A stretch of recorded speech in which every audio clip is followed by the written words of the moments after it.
welcome back to another episode of Handloader TV. And we're continuing along with a very special series we're doing on World War II small arms. And to help me with this is a good friend and a very knowledgeable friend of mine, Mike Venturino, who quite literally wrote the book on shooting World War II small arms. Mike, this is something really special, an iconic firearm. So why don't you go ahead and... This gun has a special place in history. The news media loves to bandy about nowadays assault rifle, assault rifle, assault rifle. Most of them are not assault rifles. This was an assault rifle. This was the German, came to be known as the Sturmgewehr 44, which Sturmgewehr literally translates into storm rifle. See? This one is the MP44. It was first named MP44 machine pistol for some unknown reason. There's various rumors, but I'm not going to pass them on. Then it was changed to Sturmgewehr 44. It's select fire by the press of a button. It's either semi-auto, full auto. That simple. 30-round magazine, and it has its own special cartridge. It was the first, what you would call intermediate cartridge. Right. Which meant it wasn't small like a 222 or 223. Or 30 carbine. Or 30 carbine, exactly. And it wasn't large like a 30-06 or an 8mm Mauser, etc. This was a 7.92 by 33 millimeter Kurz, which means short in German. And they saved millions of tons of strategic materials such as copper and brass by going to that small cartridge. The original cartridge that Germany used for their infantry rifles was the 8 by 57 millimeter Mauser. It used a 198 grain bullet at about 2,500 feet per second and a 57 millimeter case. This one used 125, some say 123 grain bullet at 2,300 feet per second in a 33 millimeter case. There's a vast difference. Yeah. Very interesting. So they were able to save a lot of material by shortening that case. Yes. Their studies up to this time, especially on the Eastern Front against the Soviet Union, was that most combat was happening inside 400 yards. And this cartridge was perfectly adequate for 400 yards. Where the other cartridge, the 8mm, the long one, you know, they made it for World War I trench warfare, where sometimes they were shooting to 1,000 yards. Right. They didn't need that in World War II. Right, a lot closer engagements, closer fighting. Very interesting. I have a special story to tell about this. At a gun show in Bozeman, I put this on display with some other guys with some military weapons. And there was three kinds of people that came by to look at it, or passed by. There was the elk hunters who looked over at that and said, I don't care about that. Kept going. There were the know-it-alls who came by and nudged their brother, cousin, whatever, and said, that AK-47's seen better days. Then there were the true believers who came, and they'd walk up to the table, and they'd blink, and they'd say, is that real? I said, yeah. Does it fire? I said, yeah, I shoot it. And they say, can I hold it? That happened more than once. I believe it. You know, this is one of the firearms you brought down to our annual wolf shoot that we do where we get all the employees together and shoot. And I got to shoot this, and this was like a highlight of my life. I remember, oh, you're going to bring the STG 44 down. Oh, I was so excited. And I got behind it, and it was a little heavier than I expected, but boy, it is a really, really neat rifle. So this one kind of holds a special place in my heart. Well, it weighs 11 pounds. And if you think about it, the United States came out with the M1 carbine, weighed 5.5 pounds. And it's 30 carbine cartridge. This weighed twice as much, but was full auto. So if the M1 carbine had been made full auto, it could have been the first assault rifle. But this one beat it. This one beat it. Yeah. Almost all of these went to the Russian front. The Americans fought very few of them. And as a result, there's not too many of these floating around in the U.S. market. No. No, I was lucky to find this. I did. So, any special notes on the care or maintenance of this thing? And It's easy. It comes apart very easily. Push this cotter key in, push that through. It breaks down, pivots down. You can take the bolt straight out the back, freeze the chamber up for cleaning, and the barrel. Grease it back up, put it in there, and you're ready to go.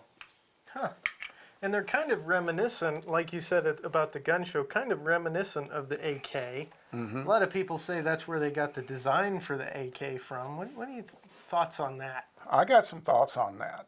It's documented that Hugo Schmeischer, who actually designed this, was captured by the Russians in 1945, taken to Russia, put to work in the same arms factory that Kalashnikov supposedly designed the AK-47 in.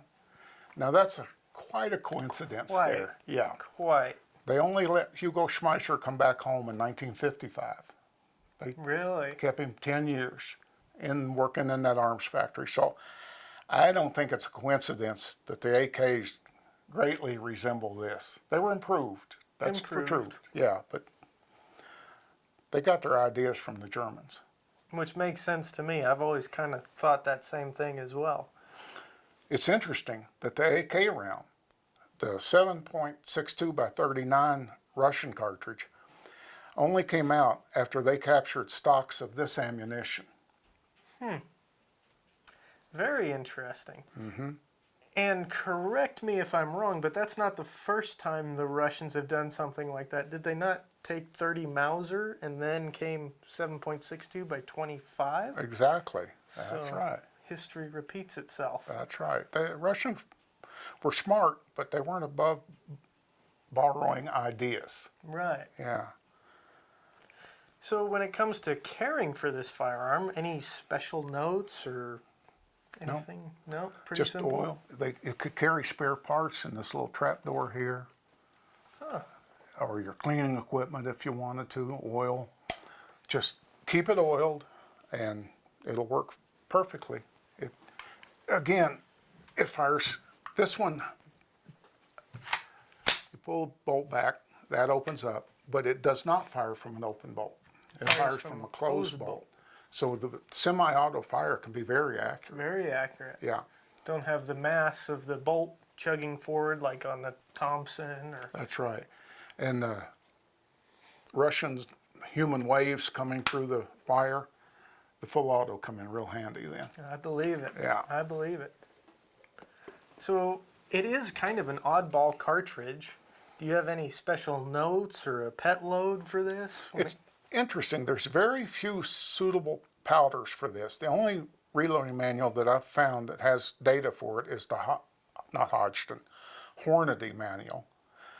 And when I was experimenting with this for this book, I found that little gun shot best with the bullets that Hornady offered. They have now discontinued them, but I laid in 1,000 of them when I heard that. Oh, good. Now you can still get bullets from Privy Partisan imported from Serbia. Okay. And you can get brass from them too. And both of them are available from Buffalo Arms Company in Idaho. Okay. That's good. So you can still get components and you're still able to hand load for it and keep the things running. Exactly. All right. Well, on that note, I think it's time to go out and try some of those loads through it and we'll see how this guy shoots. And again, you got to carry it because it weighs 11 pounds. That's no problem by me. I'll gladly carry it. I'll carry it right out the door if you tell me to. All right. So we have the ammo here and we have the MP44, correct? Otherwise known as the Sturmgewehr. The Sturmgewehr. The Sturmgewehr. And it fires from a closed bolt. This is your safety right here. Get the magazine in, make sure it's locked in. It'll fire either semi or full automatic. And I forgot which side is which, so you're going to find out. That's okay with me. You were saying the MP40 is your favorite, but I must admit this one holds a special place in my heart. Well, it's very rare. It is very rare.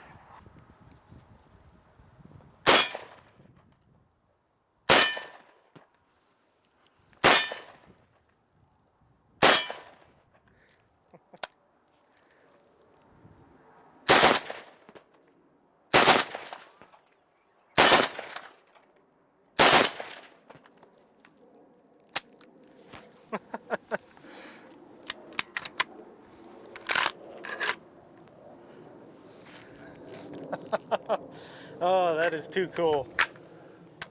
So we're out on the range and we just finished a long day of filming with all these awesome full autos.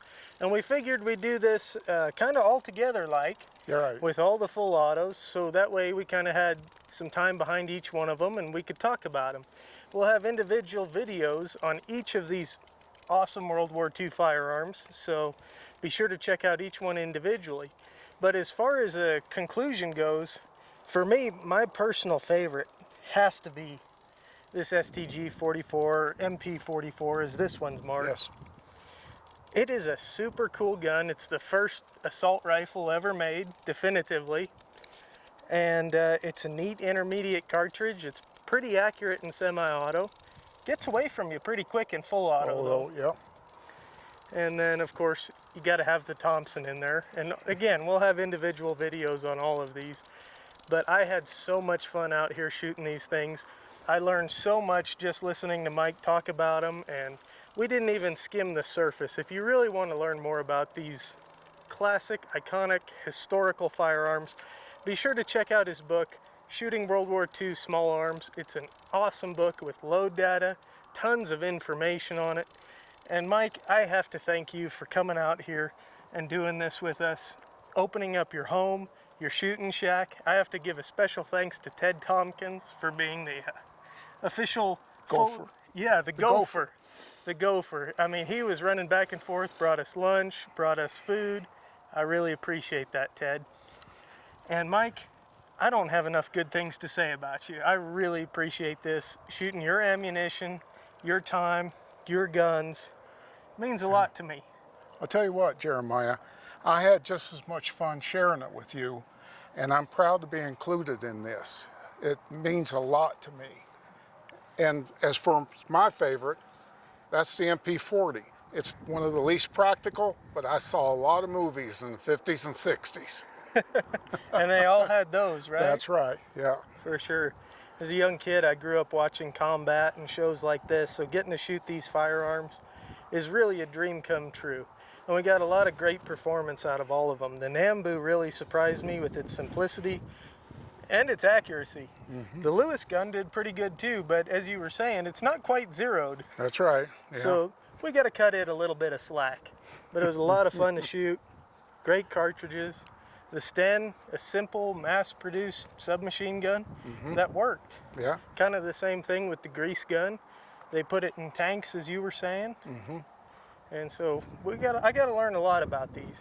Well, don't forget the M2 carbine. And the M2 carbine. What an awesome, accurate little rifle. If you were in a tough spot, that'd be the one to have. Probably the most practical, you were saying. Definitely, most practical. Most practical. Well, thank you so much for watching. We really do appreciate it. And again, a special thanks to Mike and Ted Tompkins for making this all possible. Don't forget to hit that like button. Be sure to subscribe and hit that bell icon so you're notified when we post our next video. And as always, if you have any questions or comments or personal experience with these guns, we'd love to hear about it. Be sure to leave those thoughts in the comments below. And until the next episode, we'll see you later.